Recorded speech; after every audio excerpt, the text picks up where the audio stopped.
So this is what we call hybrid learning. It's a catchy phrase for a pretty clunky event, and it wasn't helped by the fact that my laptop won't talk to the system. So we've got there, but I'm actually going to have to press two buttons at once. One to advance the slides for you, and one to advance the slides for those who are joining us. Welcome. Unfortunately, the people in the room can't see you, but I can see you. I think we have 7 people who've joined us remotely. So it's probably more like parallel play, if you've heard of that. If anyone's had a child, there's a stage that they go through. But I might be able to at least report back if they speak, and you're welcome to contribute. This CPD, an idea, actually I have to attribute this idea to Phipps, who's on the call. One idea that we've had recently is that we should start recording the CPD, specifically around simple procedure and procedure in general, anything to do with the justice system, because people coming into the clinic are finding themselves in the midst of a system which some will be familiar with, some less so. Even the lawyers among us may not be familiar with simple procedure. It's a very particular process that it's a kind of quite low down form of pond life that only certain specialists with their magnifying glasses get close to. I know more about simple procedure than I really ought, just by happenstance and partly by sitting in the back of courts, which I would describe as a kind of very slow theatre, but strangely gripping. We don't do that anymore. And that's another reason for doing something like this, because those who join the clinic more recently are not having the opportunity to sit in the back of the court and to see how sheriffs behave. But I notice some of you are veterans of that period. So I'm going to whiz through. This will have to be quite a whistle-stop tour. And I just want to check those on Zoom. Are you hearing me? Yeah. Good, thank you. You could probably hear Paul speaking there. So, simple procedure and mediation. Just as a bit of context, I thought we should at least explain that what happened before simple procedure. Hang on a second, this should work. And we'll just give these guys the benefit. Now, it wasn't quite like this, but it wasn't that far away. We used to go to court, and the sheriff would be sitting in a wig, usually, on an elevated bench, and the lawyers would be gathered. They were rather more smartly dressed in more gowns. They'd be gathered in the centre of the court, and they would chat away to the clerk and to each other. And then the punters would be gathered rather like the gentleman at the back of the picture, wondering where to go and where to stand. And if they did dare to speak to each other, an usher would shut them up.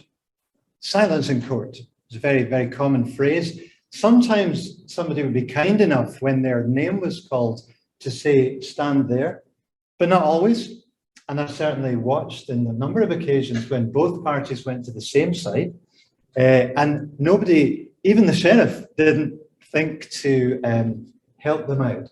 So things were strangely, maybe not medieval, strangely Dickensian in their way of being. And the rules that operated at that time were the small claims rules. Now, I'm saying not quite, sorry, I've got to press 2 buttons at once. But Glasgow Sheriff Court certainly had its quirks. Under the old rules, you'll see the jargon that we used at that time: pursuer, defender, incidental applications, which we had to become expert in. I won't even bother explaining what they are. And assist.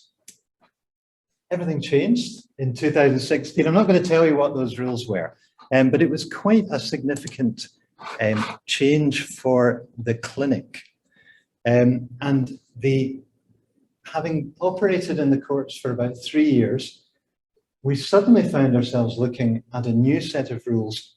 To be honest, so did everybody else in the system, not least the sheriffs, who were quite surprised, I think, at some of the rules, and actually, as were we. And I'm going to say more about that.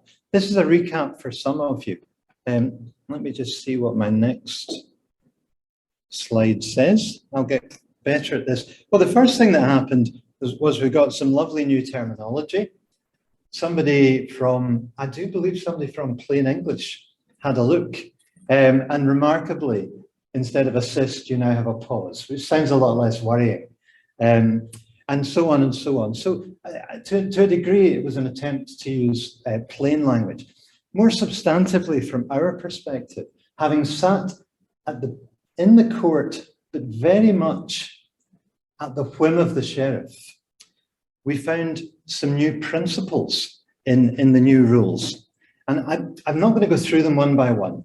I've highlighted the one of most relevance to us. You can find all of these online. I've actually put a link to the simple procedure rules at the end of this presentation, which we'll share. But the one that I've highlighted is probably the most relevant to us. That for the first time, the rules in Scotland said that parties were to be encouraged to settle. And you'll notice the jargon, by negotiation or alternative dispute resolution.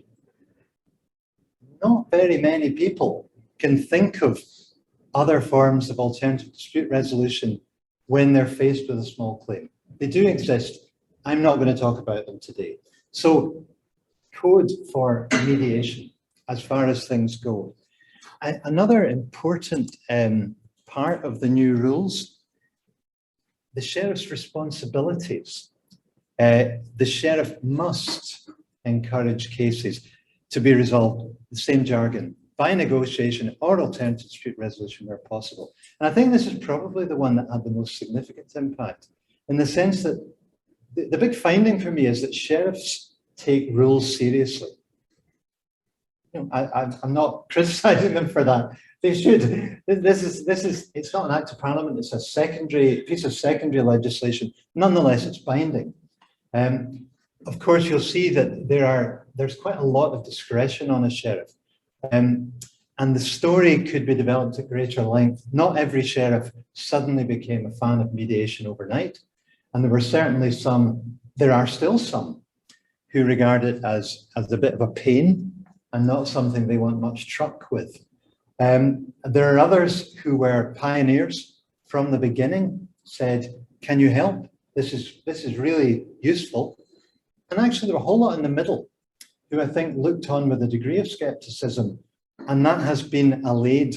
And the story of the last 3 years has in fact been, I think this might be the right slide. Get this? Yeah, there we are. I've remembered my order. There's a diagram of the Mediation Clinic's activities. And you'll see that 2014 was our first appearance in a court in Glasgow. And things kind of trundled along until the new rules. You'll see there was a very rapid rise almost immediately under simple procedure, which somewhat plateaued. It declined slightly because of the pandemic. The courts closed. We didn't, but nobody sent us any cases. And then you'll see after the pandemic, once the courts got up and running, it had a really significant impact on the referrals to mediation. So, I mean, I'm being very parochial here. From our perspective, it has made a dramatic difference. That's a bit of backdrop. I need to get into what actually happens. And I know some of you are very experienced in this, some of you less so. The PC, this is an explanatory note. Those of you looking at this on Zoom are getting the right colors, but the PC has blanked out my lovely red. We just got this back. So it's black instead of red. Don't ask me why. I'm not going to ask you to go through this in detail right now. I'm about to zoom in. But that in a nutshell is what claimants and respondents have to deal with. We've attempted to capture that in a single page of A4, but I'll be kind to everybody and I'll zoom in a little bit just to give us a little bit of a sense. So the claimant has an issue. We probably all know that not everything gets as far as the court. Very, very famous piece of legal writing talks about naming, blaming, and claiming.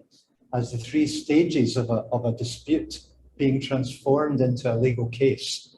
But those who come to small claims, they've named somebody, they've blamed them for their problem, and they've got to the point of thinking, do you know what, I'm going to take you to court. So that's the process. And this attempts to outline from the party's perspective what actually has to happen. They pay a fee. They have to go to the court.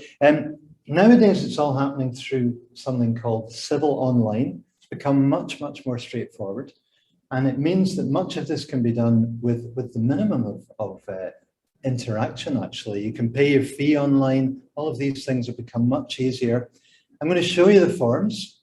I think, Pauline, if you got... here's one I prepared earlier. I didn't think it was right to share a real form. So I've mocked one up based on a real case, to be honest. But just to give everybody some example of what are we actually dealing with here and what are our clients dealing with. So I'm going to show you a little bit, some extracts from what the parties have to deal with. I should just say, I had a link, and I'm not going to even try and use it. If you Google simple procedure forms, they're all there. And it's a really good thing to do. And in fact, there's loads of them. They've thought of everything, more than you could ever imagine. But they're all there. So if anybody's concerned about this, direct them to the link. So this is what people get. You'll notice I've started filling it out for a particular case, Clean Closes Limited versus blank space. And we'll go through that in slightly more detail. So first of all, it needs your name. You need to say if you're a company or an individual. The meat of the thing, there are probably rather more pages. Oh, hang on, need to go backwards. There are more pages than it needs, but the meat of the thing comes at section D. What's it about? Now, this was actually copied from one that was completed by lawyers. So it has a certain legalese to it. They don't always look like this. And I'm sure some of you have seen some great examples. And if anyone wants to do a study of what people put in their claim forms, I think there'll be something in that.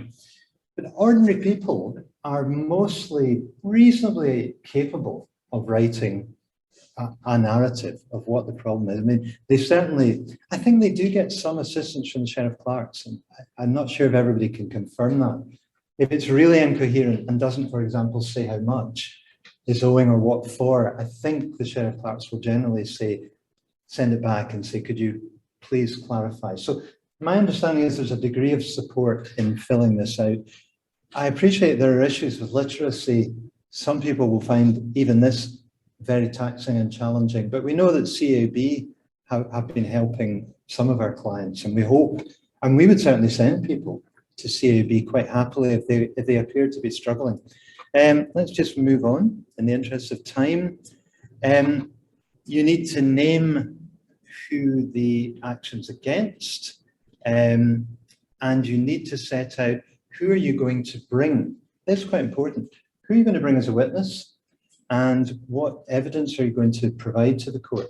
Hopefully most people provide that evidence. I'm aware there's some controversy within the clinic about how much evidence we ought to read. And I'm not going to make a ruling on this. I'm aware that some practitioners think it's not particularly useful for mediators to read massive screeds because it might inadvertently position us as a decision maker on the evidence. On the other hand, there are other practitioners, especially if they've had a background in commercial mediation, who regard it as a sign of respect to have read what people have sent in. Personally, it's not so much a sign of respect. I quite like reading it because there might just be a wee clue. There might be something in it that in the middle of the mediation, I think, hang on a minute, this is in writing. But I'm really not being doctrinaire about it. We don't ask for it at the moment. Is that right, Pauline? When we put forward a date for the mediation to the parties, we then ask the parties if they'll provide us with a claim or the response form. It's up to them. But do they provide us with the additional documentary evidence? We don't ask for it, but sometimes people do give us that. So I hope you can hear that. We don't ask for it, but sometimes people give us it. So that's where we are.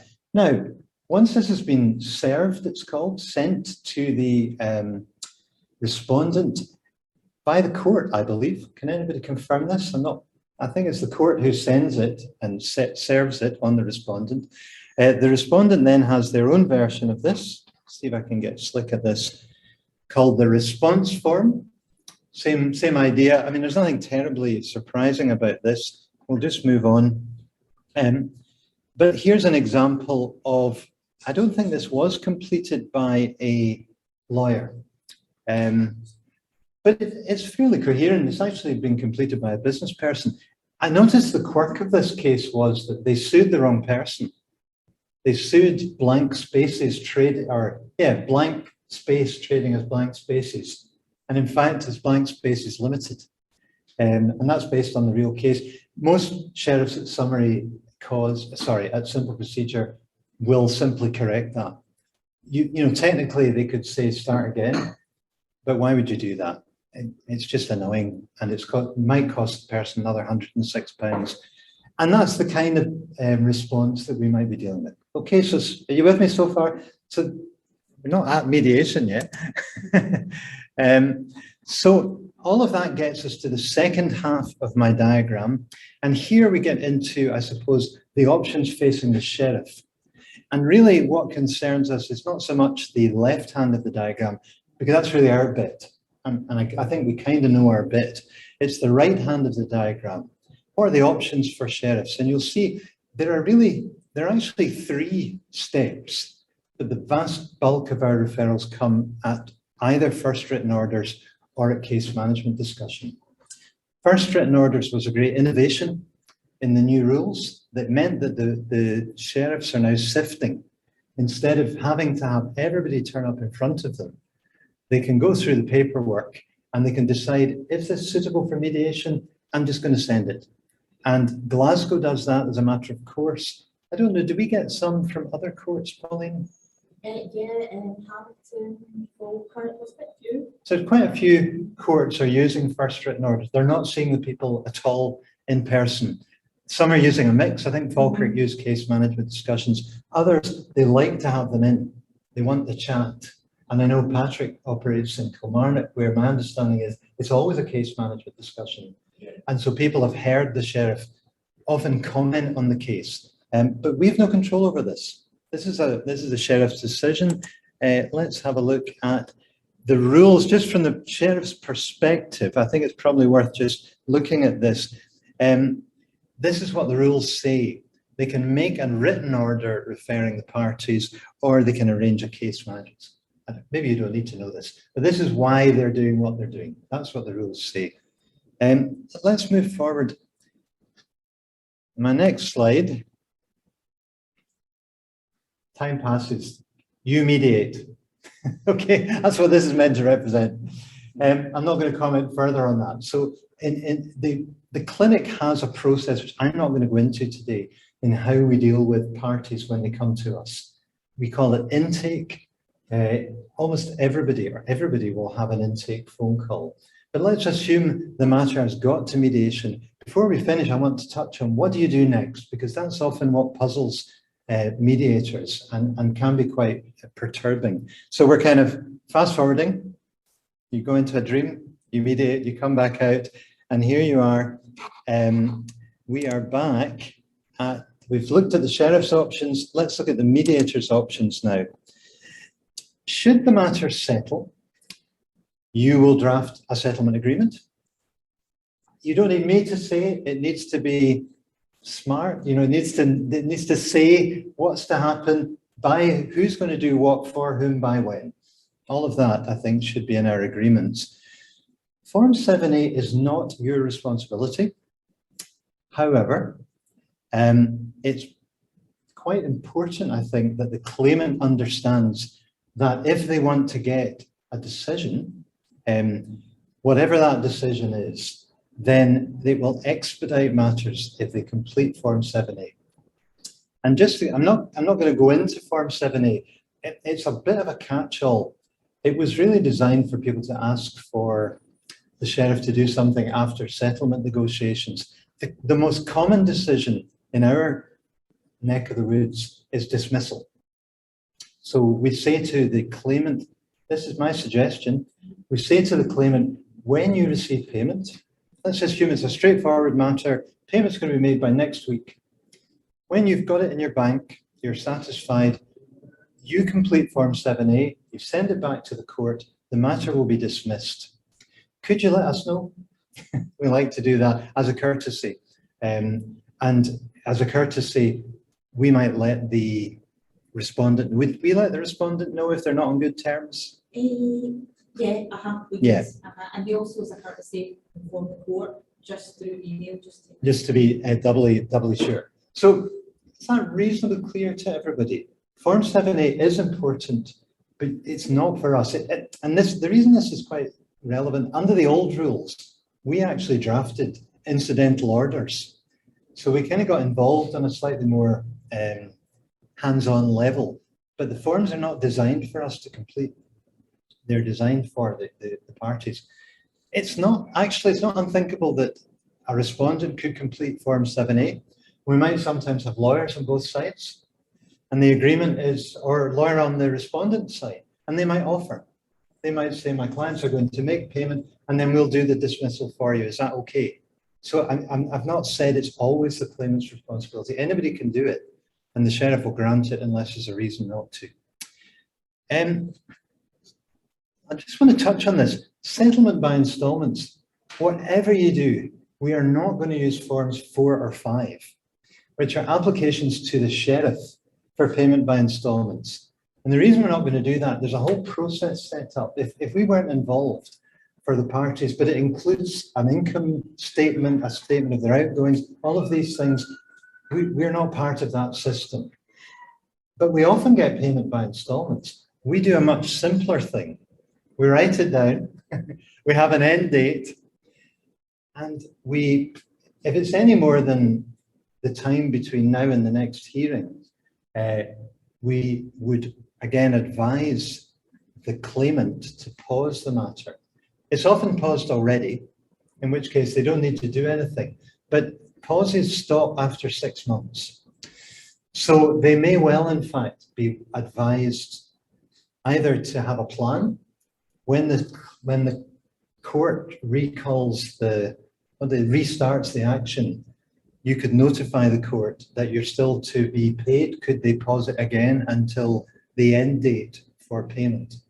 What we're not doing is dismissing the case, because that's the safety net for the claimant until the matter's been settled. We don't want them to have to pay £106 again, nor do they. So I know that it's caused a little bit of anxiety, and I can see it's slightly messy. If the case has been continued to another case management discussion, then I think we probably wouldn't use the form.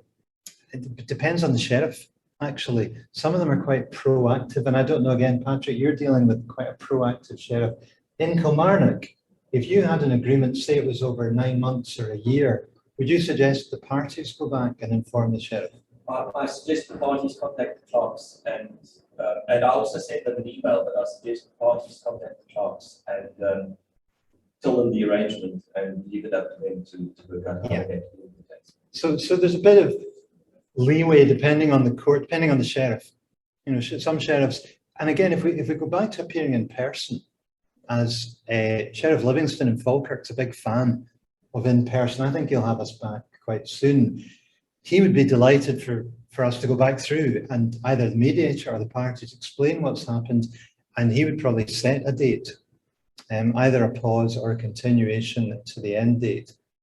So it'll depend a little bit, but that settlement by installments, we don't get into the court process for payment by installments because that's going to kick off much more involvement from the sheriff than I think anybody wants.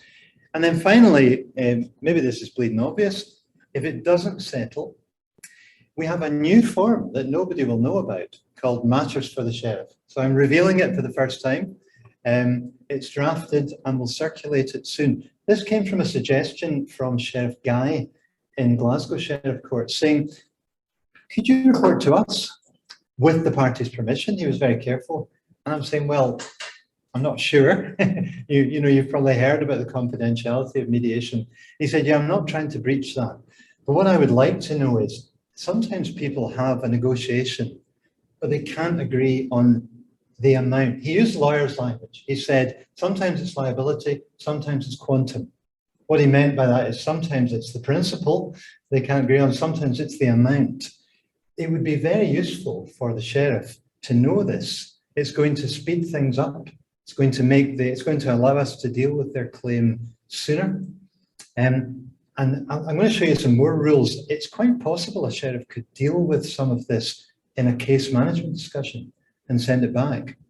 I think that's also possible. If people have a sticking point, as they often do, and you might find yourself saying, look, it's not my job to tell you what the court's going to do. It sounds as if you both are not going to resolve this matter, but perhaps you want to return in the light of what the sheriff says.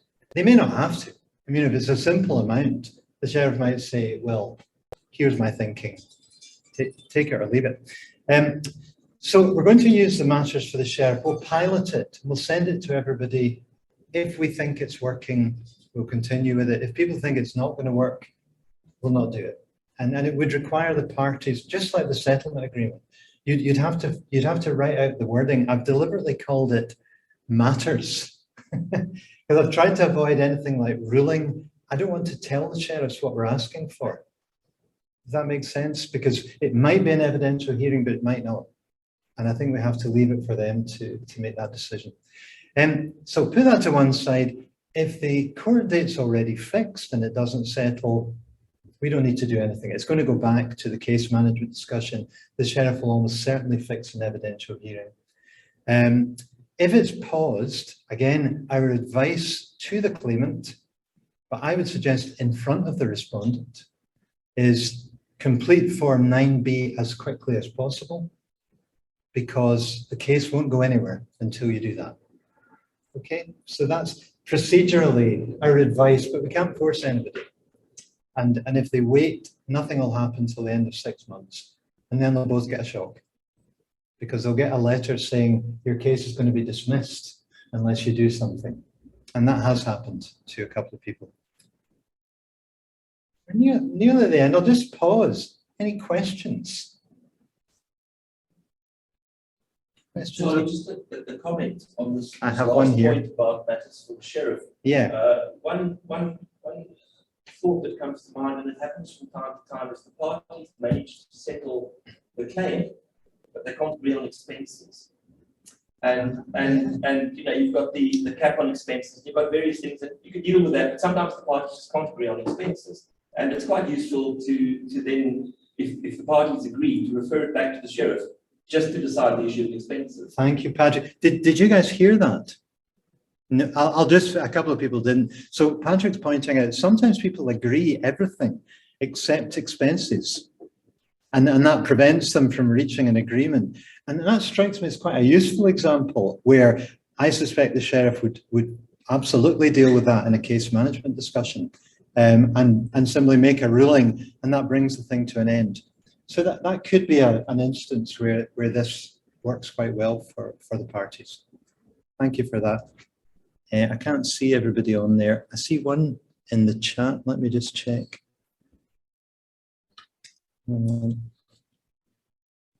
Oh, no, nothing of substance in the chat so far. Okay, I'm going to carry on a couple more points and we're nearly done. That was the mediator's options. Let's go to, so we're just recap, we're zooming back out. As you can probably see from the diagram then, what I've just described to you is designed to slot in with this. It brings, if you like, it brings it back onto the right-hand side of that dotted line. Now, I originally, when we first drafted this, I had put dismissal down at the bottom. And it was feedback from a couple of sheriffs who said, no, I might not. You can't tell a sheriff what to do in the end of the day. So it's an application for decision. So they kind of put me right on that. And maybe that's a fair point, that in the end of the day, if it returns to the courts, the sheriffs have a lot of discretion. And I just want to show you precisely how much in the next slide. So, Rule 1.8. There's too much in it, but here's a really important principle. The sheriff may do anything or give any order considered necessary to decide the case. And when I first heard Charles Hennessy describing the rules to a bunch of sheriffs, he said you could just stop after anything.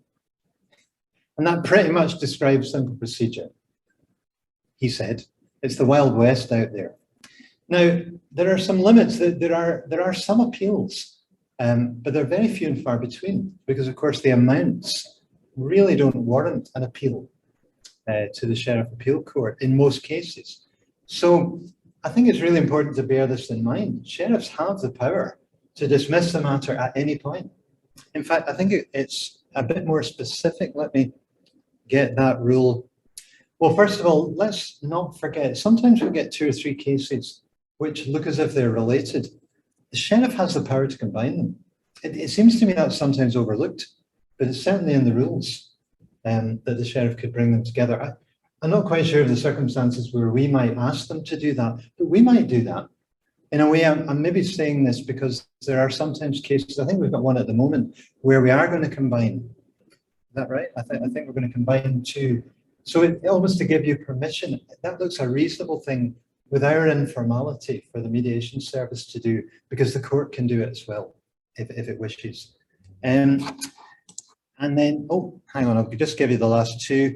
So the sheriff can decide the matter without a hearing, and I keep stressing this. They can decide at case management discussion or even on first written orders. You can look at this and think, this is a pile of nonsense, and get rid of it. And nobody knows how much that's happening. I don't know any evidence of that. No, I mean, maybe not, maybe that's not happening. Certainly happening at case management discussion. There are some matters are being decided. The sheriff might ask sometimes it's because the respondent doesn't turn up. So there's also that. Charlie, apropos what you're saying about the fairly draconian power of sheriffs and whether they'll use those powers. On one of the cases I did for you at Falkirk Sheriff Court, I saw Sheriff Livingston at a case management discussion dismiss a case simply because one of the parties hadn't done what the court had ordered them to do, and it was the solicitor. And I'm also aware of other cases where the sheriff has taken the view that if he doesn't think there's a case to be answered, if the proof isn't there, if the evidence isn't there, he will not allow it to go to a hearing. So they will exercise their discretion that way. I'm going to repeat what you say, just in case people didn't hear it. So Paul's pointing out, he's seen a case, I think I might have been there, where the sheriff in Falkirk dismissed a case at a second case management discussion because a solicitor hadn't done what the court had asked them to do. And I think the sheriff took the view, you ought to know what you're doing. You're a solicitor. You can tell your client why their case got thrown out. I mean, we do know sheriffs have sometimes got that corrective attitude to the legal profession. But they do have that power, and sometimes that can be used in quite a draconian way. And certainly they've got the power to dismiss all or part of it. And we're not quite sure how much they're doing that. I'll move on. I don't want to use all the time. John, can I just add something on that dismissing a case without hearing? Yeah. I've had an interesting matter quite recently where the sheriff didn't quite do that, but practically did it by referring the case to mediation and telling the parties in the case management discussion that if the matter didn't settle at mediation, it was going to dismiss the claim. So he gave them the opportunity of resolving it, but with the knowledge that he didn't think there was any merit in the claim. So I don't know if you can hear that. There's a sheriff referring to mediation, but saying if it doesn't settle, I'll dismiss the claim. It sounds to me like not very good news for the claimant. Their bargaining position. Yeah, yes, Angus. Combining separate cases, I think. I heard that you've got a claim and a counterclaim. They're 2 separate cases. Yes. So that's a situation where you might combine 2 separate cases in one. So Angus is pointing out that claim and counterclaim are now 2 separate cases. You can't have them in the one case as a punter, but the sheriff might combine them. we're not sure whether that's happening. Not seen. Have you seen that? Okay, so there's some evidence that might be happening. Let me just whiz on, if I may, because I have come to perhaps the most important bit of all this, which I would call the sting in the tail, which is, of course, the expenses rules. And the reason it's a sting in the tail is we'll get to that halfway down. So on one level, simple procedure was a very welcome reform because it rationalized expenses for very low value. Now, I think it's just worth explaining. Expenses does not mean everything you, Jane Bloggs, has spent pursuing your claim. The origins of judicial expenses is actually expenses of your lawyer, although that seems to have got lost a little bit. And people are largely getting expenses, but if the claim's below £300, they get nothing. Okay, so there will be no expenses given by the court. Oh, press the wrong button. Well, we'll give you two at once. Oh, no, I'm pressing the wrong button. I want to give you people. So between £300 and £1,500, there is a cap of £150. And the evidence to me seems to be that it's a bit variable what the sheriffs actually do. Sometimes they just give £150 without any rhyme or reason. Sometimes they seem to want to apply a percentage. I'm not entirely sure what's happening. Most of the time they seem to just award the 150. Is that other people's experience? But I'm suggesting there's a degree of discretion about what sheriffs do. Between 1,500 and 3,000, the rule is 10% of the value of the claim normally.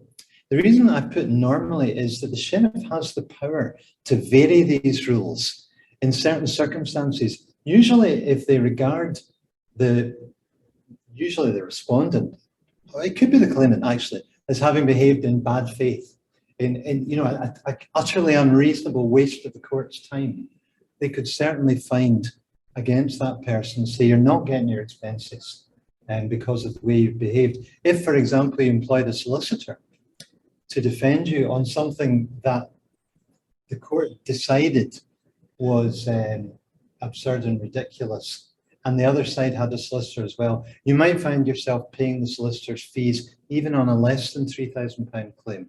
And I'm aware that that has happened in some cases, and there's some quite oppressive stuff has happened to people on occasion. The real sting in the tail comes lower down the diagram. So here's where it gets tricky. If you raise a claim for over £3,000 and you don't succeed, as far as I can discern from our conversation with sheriffs, that's still counted as an over £3,000 claim, which means there's no cap. And if a lawyer is employed, their fee will be paid based on what the court would award if it went to an individual called the auditor of court. It doesn't always go to the auditor of court, but effectively these are called judicial expenses, and they're not everything that it costs to hire a lawyer. I understand about 60% at the moment, looking at lawyers, something like that. Is that fair? But it's substantial. You know, if a lawyer turned up in court and spent 2 or 3 hours dealing with an evidential hearing, you could expect to pay, you're probably into 4 figures anyway. You know, so that's something to be alert to. If somebody thinks it's a good idea to raise a claim for 3,100 and chance their arm, it may not be such a smart idea if the other side are going to hire a lawyer to defend themselves. It might be better to raise it for 2,950, and then you don't run that risk. Hello, Alistair. Have a seat. Hello, I'm just finishing. I'm just wrapping up. I'm better here with this. I'm slightly. Oh, sorry about this. Yeah, I'm slightly behind myself. If you raise a claim for over £3,000 and you're successful, then again the cap doesn't apply, and you, the claimant, can apply for uncapped expenses. But you have to be successful to the tune of more than 3,000. This is what I'm hearing from sheriffs. And Sheriff Guy thought that there was a Sheriff Appeal Court ruling that seemed to confirm that. I couldn't find it, but we've got lawyers among us who might be able to confirm. But that's our current feeling. that if you're successful, say you're successful and you get £4,500, you're going to be able to claim judicial expenses from the other person. So they ought to be alert to that. And I think we as mediators ought to be alert to the risks people run if they return to court. And the final twist is, of course, if you're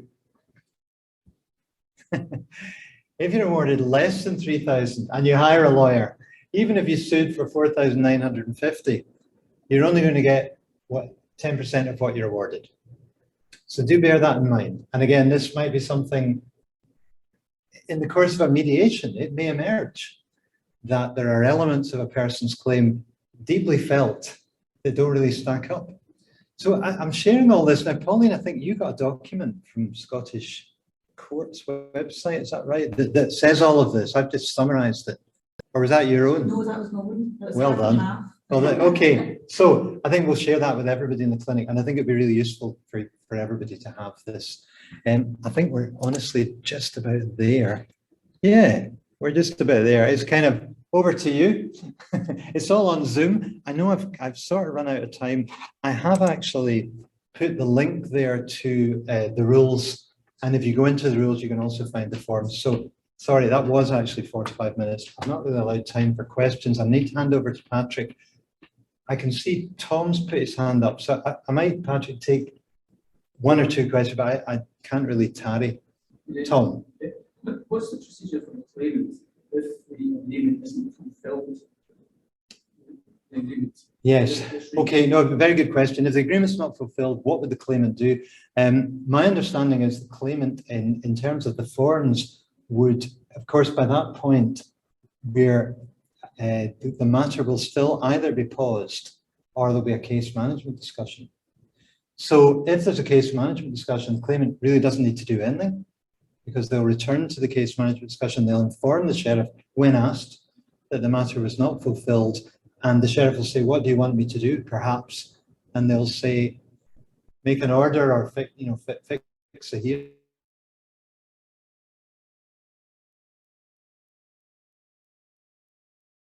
Use form 9B.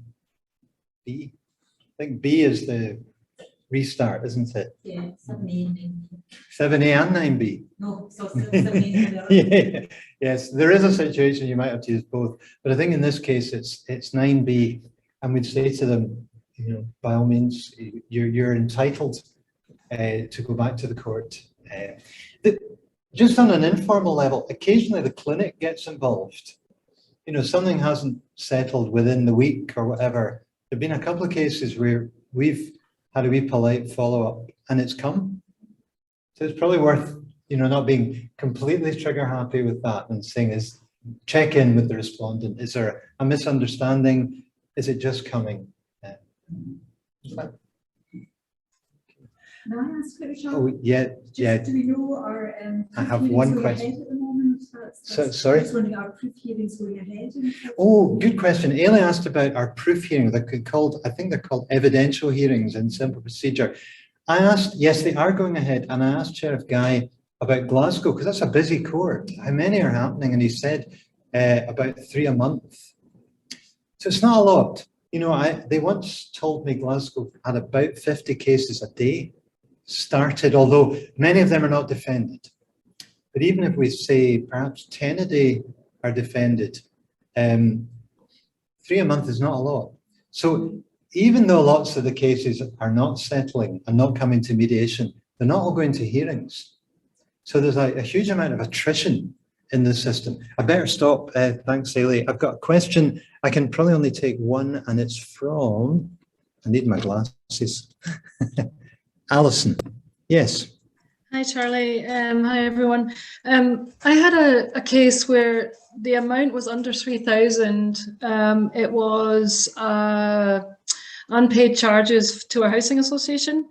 And because the person was outstanding an amount since the case had been raised, they said that has to be dealt with, otherwise we'll just go back to court. So the respondent agreed to roll everything in that was owed, so that it became like a 6,000 or something like that. And he was going to pay over something like 10 years. He did, you know, it was really quite, it was you know, I felt very sorry for him. But so what would that mean then? Would it the agreement then was so the housing association were going to court, we're asking for a hearing to get a decree so that the instalment decree, and they raised the topic of expenses with this chap. So would that have been bad for him to have agreed to an amount over 3,000 when the initial amount was under 3,000? And the fact that they raised expense. I don't think I can answer it, Alison, to be honest. I think we don't entirely know what the sheriff would do. I think if I was a lawyer, I might be suggesting that it probably was bad for them, because I didn't know. I mean, now I'm like, oh my goodness. It's a wee bit oppressive at some level for the mediation to inflate the claim. I think you're beyond my ability to answer today, and I'm just going to go mute and say we've run out of time, and I need to hand over to Patrick. But the real life throws up these cases, and by and large, mediation can be informal, and we certainly get larger amounts, but they're not usually accompanied by a claim for expenses. So I think, do you want to come back to me on that? I need to stop. Thank you very much for your attention.